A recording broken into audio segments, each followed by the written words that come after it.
I was sitting in my office, staring at the computer screen. The hum of the air conditioner and the distant sound of waves crashing on Montero Beach, which used to bring me peace, now seemed like hollow echoes in a vast emptiness. My phone vibrated, breaking the numbing silence. I reached for it, expecting another routine call, but the moment I saw the name on the screen, my heart sank. "Hello?" My voice trembled as I answered. "Carlos, it's Dr. Mendez." The voice on the other end was grave. "I have terrible news. Laura, she didn't make it." For a moment, the world stopped. I couldn't breathe. I couldn't think. The words echoed in my mind, refusing to make sense. Laura, my beloved wife, was gone. The love of my life, the mother of my child, taken from me so suddenly and without warning. I felt a crushing weight on my chest, as if the air had been sucked out of the room. "No, this can't be true," I whispered, my voice barely audible. "There must be some mistake." "I'm so sorry, Carlos," continued Dr. Mendez, his voice full of sympathy. "It was a sudden aneurysm. There was nothing we could do." I hung up the phone, numb with shock. The room seemed to spin around me as I tried to process the devastating news. I had to tell Marcos, our 15-year-old son. How could I find the words to explain that his mother was gone? I staggered out of my office and went to Marcos's room. The door was closed, and I hesitated for a moment before knocking softly. "Marcos, can I come in?" I asked, my voice trembling. There was no response. I gently pushed the door open and found him lying on the bed, headphones on, staring at the ceiling. He looked up and saw the expression on my face. Immediately he took off the headphones, worry etched on his features. "Dad? What happened?" he asked, sitting up. "Marcos, I have something to tell you," I began, struggling to keep my voice steady. "It's about your mother."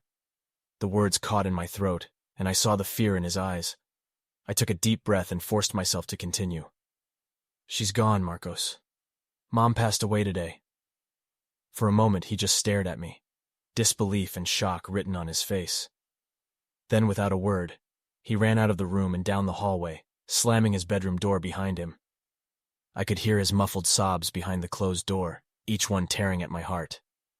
I stood there feeling completely powerless. I wanted to comfort him, hold him, and tell him everything would be okay, but I knew that nothing I said could make this pain go away. Laura was the glue that held our family together, and without her, we were falling apart.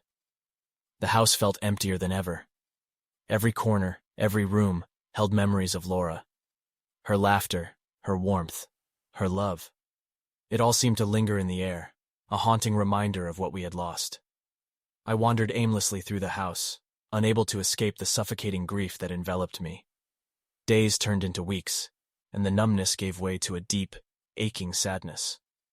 Marcos remained locked in his room, refusing to talk to anyone. He skipped meals, ignored his schoolwork, and isolated himself more and more each day. I tried to reach out to him, but every attempt was met with silence or anger. The distance between us grew, and I felt like I was losing him too. In my desperation, I found myself drawn to Montero Beach. Laura and I had spent countless hours there, watching the sunset, walking along the shore, and dreaming of the future. Now, it was a place where I could be alone with my thoughts and memories. I took long walks on the beach, the sand crunching under my feet, the salty breeze carrying whispers of the past. One afternoon, I found an old photo of Laura and Marcos on the beach. They were smiling, their faces radiating happiness. Holding that photo, I felt a bittersweet mix of pain and comfort. It was a reminder of the love we shared, but also of the future that had been stolen from us. I sat on a rock, looking out at the vast expanse of the ocean. The waves crashed against the shore, relentless and unyielding. I wondered how I could go on without Laura. She was my anchor, my guiding light. Now I felt adrift, lost in a sea of grief. "Laura, what should I do?" I whispered, my voice carried away by the wind. "How do I go on without you?" The only response was the rhythmic roar of the waves, a reminder of the relentless march of time.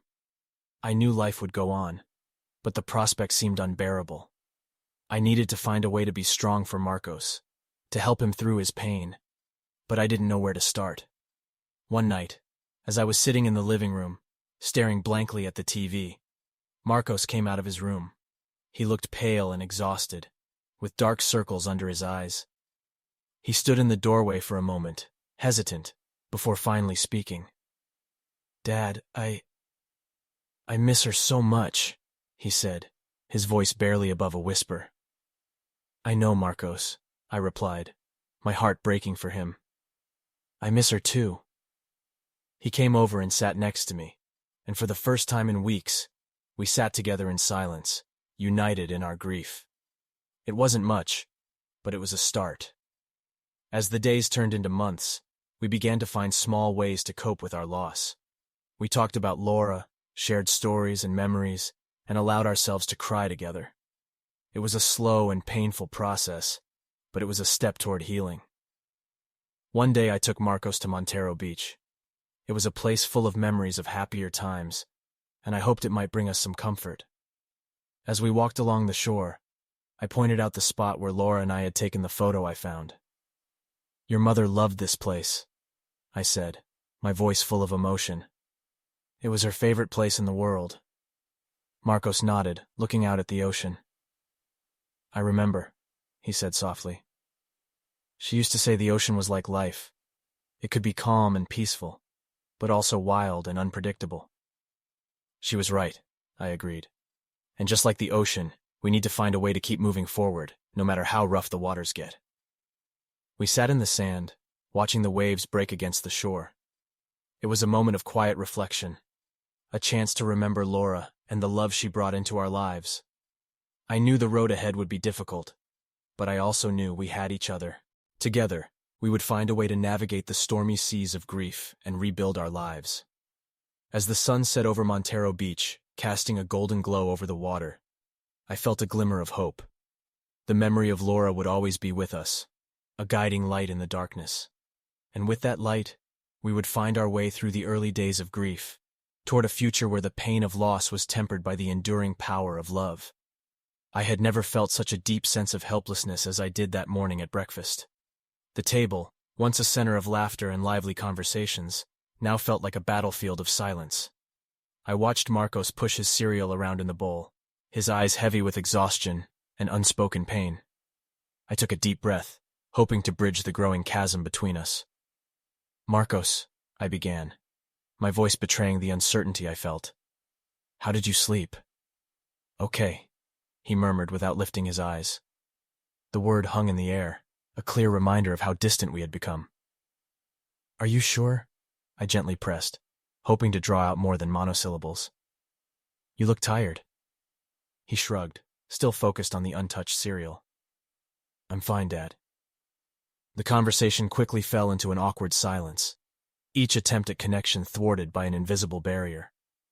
I wanted to reach out, to tell him I understood his pain, that I was suffering too. But the words wouldn't come, and I felt the weight of Laura's absence more than ever. After breakfast, I watched Marcos leave for school, his shoulders slumped under the weight of grief. I felt a pang of guilt, knowing I should be doing more to help him. But I was lost, my own grief a constant companion that drained my strength and resolve. Later that day, I received a call from the school. Marcos hadn't attended his classes. Panic gripped me as I imagined the worst. I grabbed my keys and drove to the park, a place where he and Laura spent hours together.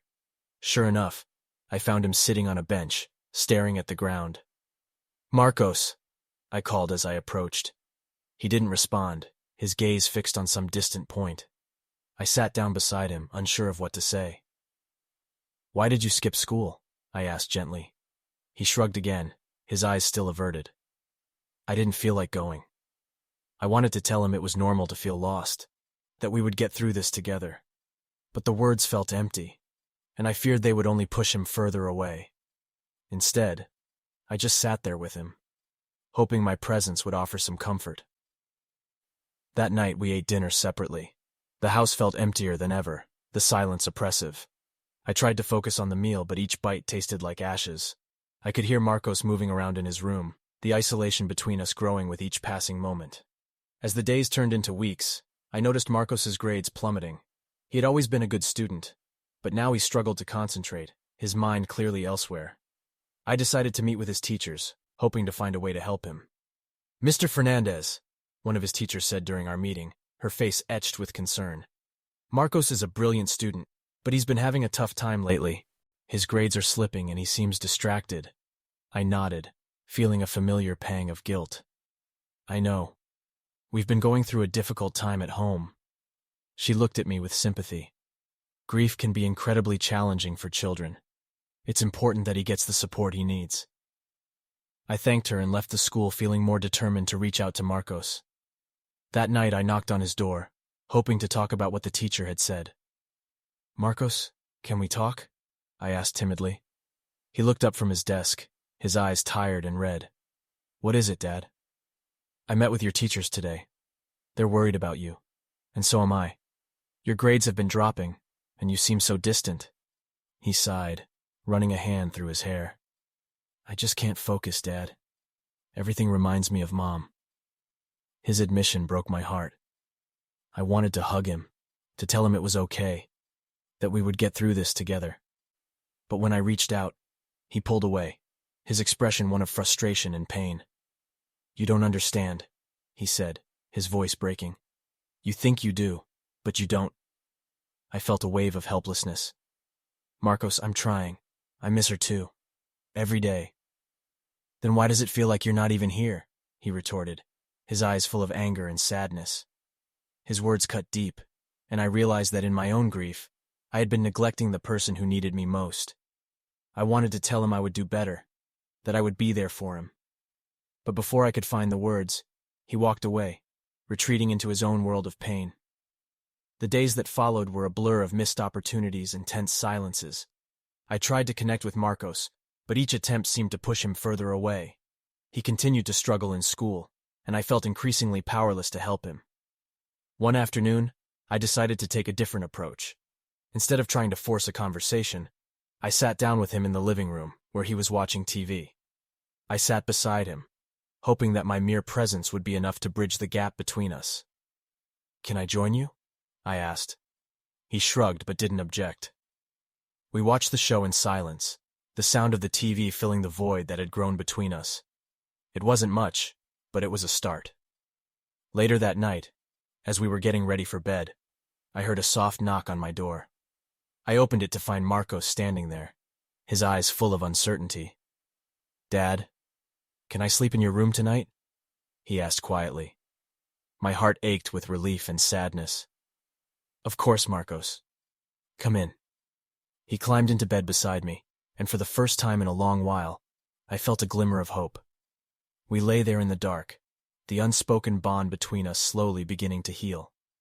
As the weeks passed, I continued to make small efforts to reach out to Marcos. We started having breakfast together again, the conversations still awkward, but gradually becoming more genuine. I helped him with his homework, offering support and encouragement, even when he seemed resistant. One night, as we sat on the porch, Marcos turned to me with a hesitant smile. "Dad, do you remember that time we went fishing with Mom at Montero Beach?" I nodded, a smile spreading across my face. "Of course. She caught the biggest fish and wouldn't stop bragging about it all day." Marcos laughed, a sound I hadn't heard in a long time. "Yeah, she was so proud of that fish." We sat there, sharing memories of Laura, the pain of her absence mingling with the warmth of our love for her. It was a small step, but it felt significant. Slowly but surely we began to rebuild our relationship. There were still moments of tension and misunderstanding, but we were learning to navigate them together. The road ahead was long and uncertain, but for the first time in months, I felt a glimmer of hope that we would find our way through the darkness. Our journey was far from over, but as we sat together on that porch, I knew we had taken an important step toward healing. And in that moment, I realized that as long as we had each other, we could face any challenge that came our way. I remember clearly the first time I met Helena, as if it happened yesterday. It was at a parent-teacher meeting, a mundane event that unexpectedly became the catalyst for a turning point in my life. I was there to discuss Marcos's progress, or rather, the lack thereof. His grades were plummeting, and his teachers were increasingly concerned about his behavior. As I sat in the classroom, feeling the weight of my son's struggles, and my own inadequacy as a father. Helena walked in. "Mr. Carlos, I presume?" she said, extending her hand. Her voice was gentle but firm, exuding a sense of calm that immediately put me at ease. Her presence was like a breath of fresh air in the stifling room. "Yes, that's me," I replied, shaking her hand. Her grip was warm and reassuring. "I'm Helena, Marcos's history teacher. I've been wanting to talk to you about how we can better support him." We discussed Marcos's situation for almost an hour. Helena was insightful, empathetic, and genuinely concerned about my son's well-being. She focused not only on his academic issues, but also on his emotional state, which had been in turmoil since Laura's death. It was the first time I felt that someone outside our family truly understood what we were going through. When the meeting ended, I felt a strange sense of hope, a faint light at the end of a very dark tunnel. A few days later, fate crossed our paths again at a local coffee shop. I was there, sipping coffee, lost in thoughts of Laura and how much I missed her. Helena walked in, and seeing me, waved amiably before approaching my table. "May I join you?" she asked, holding her cup of tea. "Of course, please do," I responded, genuinely happy to see her. We fell into easy conversation, talking about everything from school to our personal lives. It felt natural, as if we had known each other for years. She shared stories of her own struggles, her journey as a single mother, and the challenges she faced balancing her career and personal life. I found myself opening up to her about Laura, the grief that still held me captive, and the difficulties I faced connecting with Marcos. "You know, Carlos, it's normal to feel lost sometimes," Helena said, her eyes full of understanding. "Grief isn't a straight path. It's a winding road with many ups and downs. The important thing is to keep moving forward, even if it's just one step at a time." Her words resonated deeply with me. Each conversation with Helena felt like a step toward healing, a small stitch in the fabric of my broken heart. We also laughed together, sharing stories that brought back joy amidst the sorrow.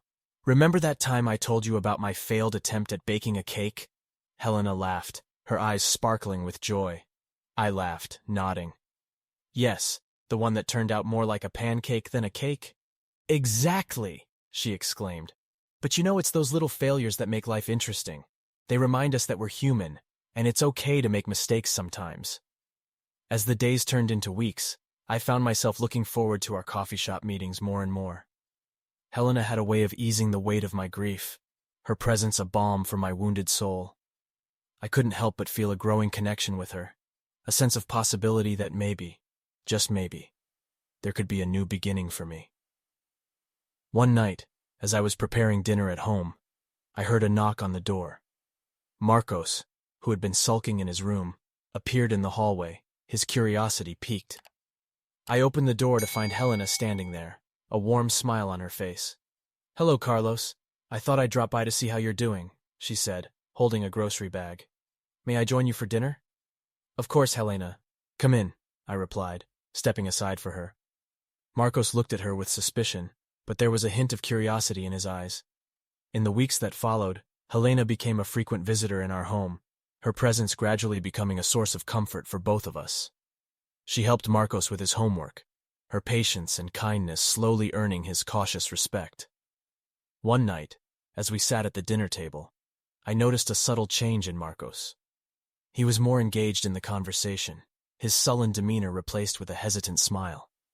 Helena had achieved what I had struggled to do. She had reached him. "Marcos, how was school today?" Helena asked, her tone gentle but encouraging. "It was okay," Marcos replied, looking at her. "I got a B on my math test." "That's wonderful. I'm so proud of you," she said, her eyes shining with genuine pride. I watched as Marcos's face lit up with a sense of accomplishment, a feeling that had been absent for a long time. It was in these moments that I realized how much Helena had become a part of our lives, a new friend to our small, broken family. One particularly memorable night, we decided to have a barbecue in the backyard. Helena brought her famous potato salad, and Marcos helped me with the grill. As we sat around the table, the warm glow of the setting sun casting a soft light on our faces, I felt a deep sense of gratitude. We talked, laughed, and for the first time in a long while, I felt truly at peace. Thank you, Helena, I said, raising my glass in a toast. For everything. She smiled, her eyes glowing with warmth. Thank you, Carlos, for letting me be a part of your lives. As we toasted, I looked at Marcos. He was smiling, a genuine smile that reached his eyes. In that moment, I knew we would be okay. We still had a long way to go, but with Helena by our side, I believed we could face any challenge. Life, with all its twists and turns, had brought Helena into our lives. She had become a beacon of hope, a guiding light that helped us navigate through the darkness, and for that, I would be forever grateful. The smell of freshly brewed coffee filled the air as I made my way to the small cafe where Helena and I had begun meeting regularly. It had become a kind of ritual for us, an unspoken agreement that this place, with its worn wooden tables and soft murmur of conversations, was our sanctuary. I saw Helena already seated at our usual spot by the window, a soft smile playing on her lips as she saw me approach. I felt a strange sense of peace wash over me, a feeling I hadn't experienced since Laura's death. Good morning, Carlos, Helena greeted warmly as I sat down. Good morning, Helena, I replied, feeling the warmth of her gaze. How has your day been so far? We fell into easy conversation, our words weaving together stories of our pasts, our struggles, and our small victories. Helena had a way of making me open up, her empathetic eyes and gentle nods encouraging me to share even the deepest parts of my grief. Do you ever feel like the world just stops making sense? I asked, my voice barely above a whisper as I stared into the bottom of my coffee cup. Helena reached across the table, her fingers lightly brushing against mine. All the time, she said softly. But that's why we need to keep talking, keep connecting. It's the only way to find meaning again. Her words resonated with me. Every conversation with Helena felt like a step towards healing, a small stitch in the fabric of my broken heart. We also laughed together, sharing stories that brought back joy amidst the sorrow. Remember that time I told you about my failed attempt at baking a cake? Helena laughed, her eyes sparkling with joy. I laughed, nodding. Yes, the one that turned out more like a pancake than a cake. Exactly, she exclaimed. But it's those little failures that make life interesting. They remind us that we're human, and it's okay to make mistakes sometimes. As the days turned into weeks, I found myself looking forward to our cafe meetings more and more. Helena had a way of easing the weight of my grief, her presence a balm for my wounded soul. I couldn't help but feel a growing connection with her, a sense of possibility that maybe, just maybe, there could be a new beginning for me. One night, as I was preparing dinner at home, I heard a knock on the door. Marcos, who had been sulking in his room, appeared in the hallway, his curiosity piqued. I opened the door to find Helena standing there, a warm smile on her face. Hello, Carlos. I thought I'd drop by to see how you're doing, she said, holding a grocery bag. May I join you for dinner? Of course, Helena. Come in, I replied, stepping aside for her. Marcos looked at her with suspicion, but there was a hint of curiosity in his eyes. In the weeks that followed, Helena became a frequent visitor in our home, her presence gradually becoming a source of comfort for both of us. She helped Marcos with his homework, her patience and kindness slowly earning his cautious respect. One night, as we sat at the dinner table, I noticed a subtle change in Marcos. He was more engaged in the conversation, his sullen demeanor replaced with a hesitant smile. Helena had achieved what I had struggled to do. She had reached him. Marcos, how was school today? Helena asked, her tone gentle but encouraging. It was okay, Marcos replied, looking at her. I got a B on my math test. That's wonderful. I'm so proud of you, she said, her eyes shining with genuine pride. I watched as Marcos's face lit up with a sense of accomplishment, a feeling that had been absent for a long time. It was in these moments that I realized how much Helena had become a part of our lives, a new friend to our small, broken family. One particularly memorable night, we decided to have a barbecue in the backyard. Helena brought her famous potato salad, and Marcos helped me with the grill. As we sat around the table, the warm glow of the setting sun casting a soft light on our faces, I felt a deep sense of gratitude. We talked, laughed, and for the first time in a long while, I felt truly at peace. Thank you, Helena, I said, raising my glass in a toast. For everything. She smiled, her eyes glowing with warmth. Thank you, Carlos, for letting me be a part of your lives. As we toasted, I looked at Marcos. He was smiling, a genuine smile that reached his eyes. In that moment, I knew we would be okay. We still had a long way to go, but with Helena by our side, I believed we could face any challenge. Life, with all its twists and turns, had brought Helena into our lives. She had become a beacon of hope, a guiding light that helped us navigate through the darkness. And for that, I would be forever grateful. As the days passed, Marcos began to notice subtle changes in Helena and Richard's behavior. At first, it was just small things. Whispered conversations that abruptly ended when he entered the room, or the way Helena exchanged furtive glances with her brother. Marcos couldn't shake the feeling that something was wrong. One afternoon, while passing through the living room, he overheard Helena and Richard engaged in a hushed conversation. He couldn't make out many words, but the tone was unmistakably tense. "Richard, we can't take that risk," Helena said, her voice barely above a whisper. "Don't be naive, Helena. We need to see this through," Richard replied, his tone firm but slightly irritated. Marcos paused, his heart racing. He didn't want to jump to conclusions, but the unease in his chest was growing. That night, as he lay in bed, he replayed the scene in his mind. What could they be discussing that required such secrecy? The next morning he decided to keep a closer eye on them, determined to uncover what they were hiding.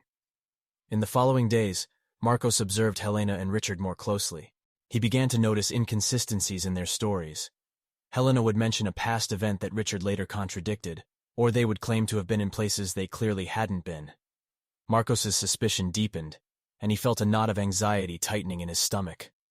One night, when Helena and Richard were out, Marcos saw an opportunity. He knew it was wrong to invade someone's privacy, but his intuition screamed that something was amiss. He entered Helena's room and carefully searched for any clues. In the bottom drawer of her desk, he found a document that made his blood run cold. It was a financial statement detailing transactions involving large sums of money. The account name was unfamiliar, but the implications were clear. Something illicit was happening. Feeling a mix of fear and anger, Marcos took the document and hid it in his room. He needed to confront his father, but he knew Carlos would be reluctant to believe him without concrete proof. That night he barely slept, his mind swirling with thoughts of what to do next. The next morning, Marcos found Carlos in the kitchen, drinking his coffee and reading the newspaper. He took a deep breath and approached him. "Dad, can we talk?" Marcos asked, his voice trembling slightly. Carlos looked up, concern etched on his face. "Of course, son. What's wrong?" Marcos sat down across from him, struggling to find the right words. "It's about Helena and Richard. I think there's something you need to know."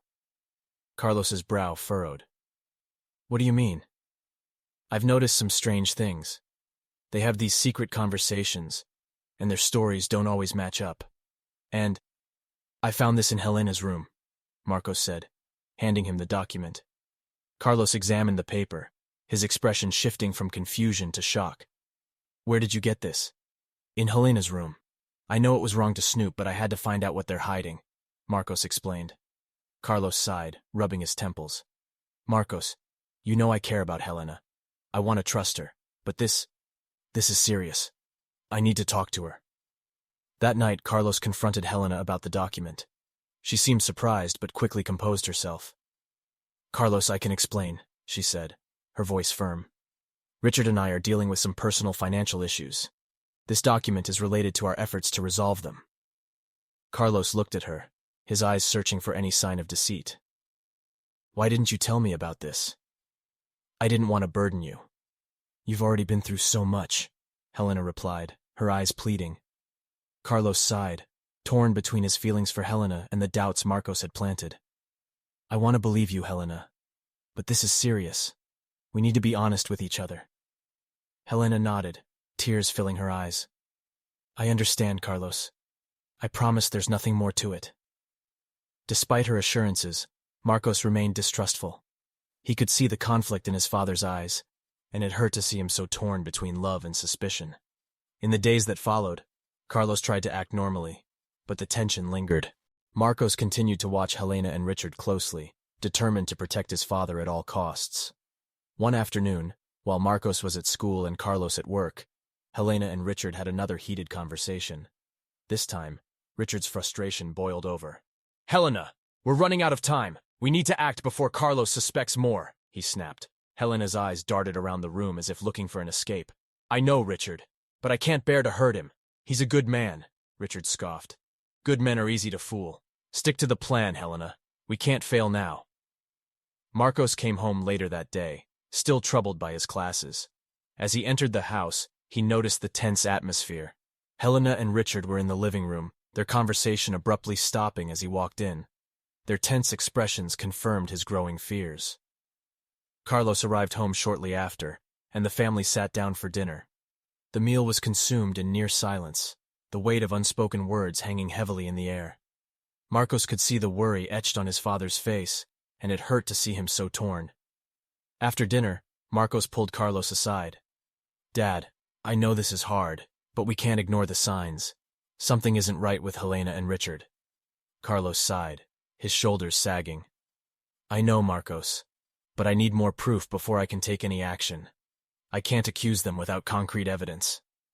Marcos nodded, understanding his father's dilemma.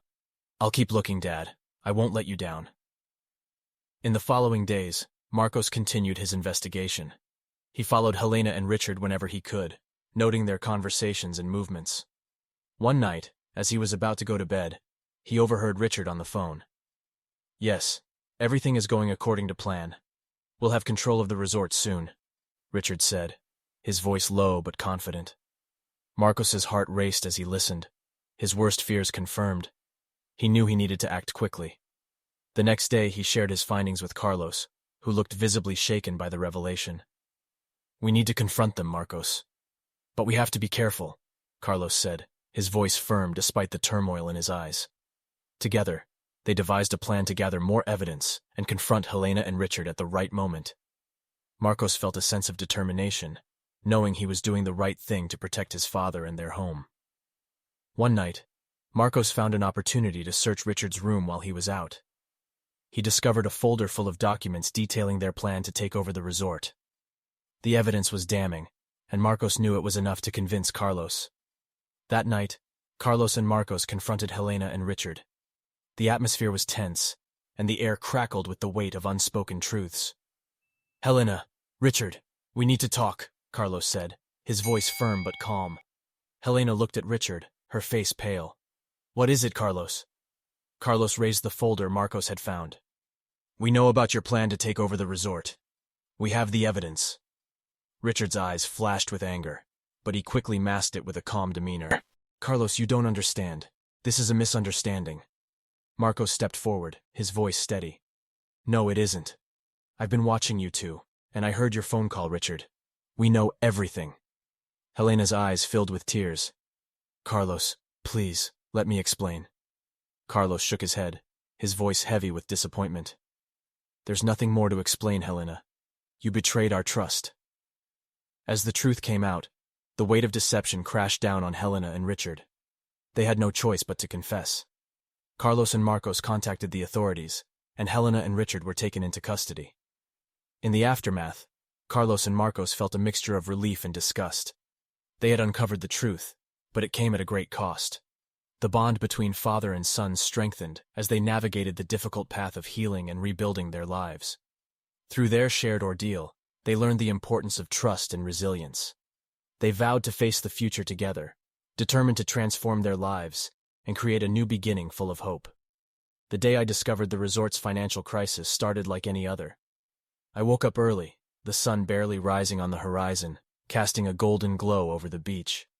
I went to the kitchen to prepare breakfast, the usual silence of the house weighing on my shoulders. Marcos was still asleep, his room a sanctuary against the turmoil of our lives. I couldn't blame him for isolating himself. I often wished I could do the same. As I drank my coffee, I opened the financial reports that had been piling up on the dining table. With each page I turned, my heart sank further. The numbers were terrible, much worse than I had expected. The resort, our lifeline, was losing money. We were on the brink of closure, and it felt like the walls were closing in on me. "Good morning, Dad," Marcos mumbled as he walked into the kitchen, his hair disheveled and his eyes still half closed.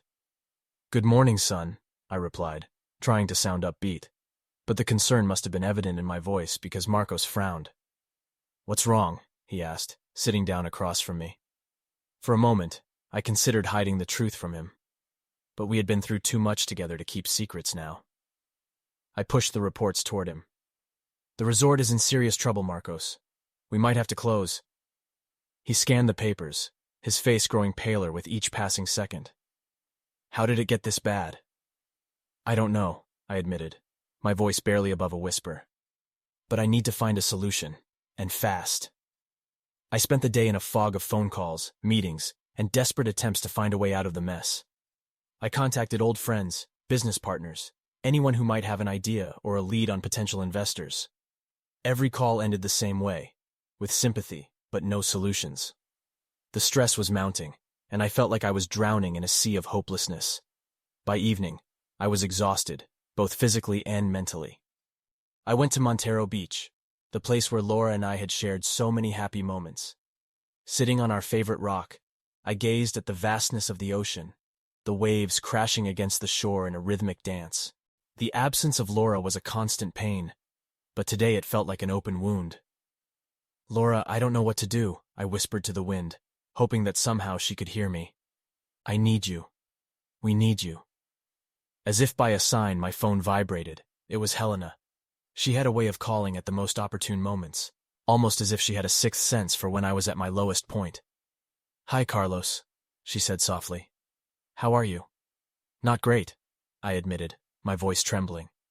"The resort is in serious financial trouble, Helena. I don't know how we're going to get through this." There was a pause on the other end, and then she said, "Why don't you come over? We can talk about it." I hesitated for a moment, but then agreed. Talking to Helena always seemed to help, even if just a little. I drove to her house, my mind a whirlwind of thoughts and worries. When I arrived, Helena greeted me with a warm hug. "Come in," she said, leading me to the living room. "Tell me everything." I poured out my heart, explaining the dire situation in detail. She listened attentively, her eyes never leaving mine. When I finished, she leaned back, thoughtful. "Maybe Richard can help," she suggested finally. "He's good with finances and business. Maybe he can offer some advice or find a way to help." I hesitated. Richard always seemed competent, but I wasn't sure if I could fully trust him. "Do you think he'd be willing to help?" "I can ask him," Helena said, her voice full of determination. "He's my brother, and he cares about us. I'm sure he'll do whatever he can." The next morning, Richard arrived at the resort. He was confident and assured, diving straight into the financial reports. "These numbers are bad," he said bluntly, "but it's not impossible." "Do you really think you can help?" I asked, my desperation evident. "I'll do my best," Richard replied, "but I'll need access to all the records and financial accounts. We need a clear picture of the situation before we can find a solution." "Okay," I agreed, handing over everything he needed. "Just, please, do what you can." Days turned into weeks, and Richard worked tirelessly, poring over the accounts, meeting with potential investors, and negotiating with creditors. I could see the effort he was putting in, but he never complained. Helena was a constant source of support, always there to offer a kind word or a listening ear. One night, as we sat on the porch, Helena turned to me. "Carlos, I know this is hard, but I believe in you. You've always been strong, and you can get through this." "I hope you're right," I said, squeezing her hand. "I just don't want to lose everything we've built, everything Laura and I worked so hard for." "You won't," she assured me. "We'll get through this together." Marcos, however, was not as convinced. He watched Richard's every move with suspicion, his distrust growing by the day. "Dad, are you sure we can trust him?" he asked one night after Richard had left. "I don't know, Marcos," I admitted. "But right now, he's our best chance. We have to take that risk." The tension in the house was palpable, a constant undercurrent of anxiety and uncertainty. But amid the chaos, there were moments of hope. Richard managed to secure a meeting with a potential investor, a light at the end of the tunnel. On the day of the meeting, I was a bundle of nerves. Richard had prepared me extensively, but the stakes were high, and I couldn't shake the feeling of dread. Helena was by my side, her presence a calming influence. As we entered the conference room, the investor greeted us warmly. I've been reviewing your proposal, Mr. Alvarez. It's ambitious, but I see potential. Thank you, I replied, trying to keep my voice steady. We've put a lot of heart into this resort. It's more than just a business to us. It's our home. We spent hours discussing the details, negotiating terms, and outlining plans. By the end of the meeting, I felt a cautious optimism. The investor seemed genuinely interested, and for the first time in weeks, I felt a glimmer of hope. Later that night, as we sat at the dinner table, I shared the news with Marcos. We might have a chance, I said, unable to hide the excitement in my voice. The investor is interested. We just need to finalize the details. That's great, Dad, Marcos said, though his smile didn't reach his eyes. I hope it works out. I know you have your doubts, I said, reaching for his hand. But we need to believe things will get better. We need to believe in that. I'll try, he replied softly. I just don't want to see you get hurt. In the weeks that followed, it was a race against time. Richard worked closely with the investor, finalizing the terms of the deal. There were moments of doubt and setbacks, but we kept pushing forward. Helena was a constant source of strength, her unwavering support giving me the courage to keep going. Finally, the day came when the deal was signed. The investor agreed to inject the necessary capital into the resort, securing its future. It was a moment of triumph, a hard-won victory against overwhelming odds. As we celebrated that night, I couldn't help but feel a profound sense of gratitude. We had faced a monumental challenge and emerged stronger on the other side. The road ahead was still uncertain, but for the first time in a long while, I felt like we had a real chance at success. Marcos pulled me aside, his eyes full of emotion. Dad, I'm proud of you, he said, his voice choked with emotion.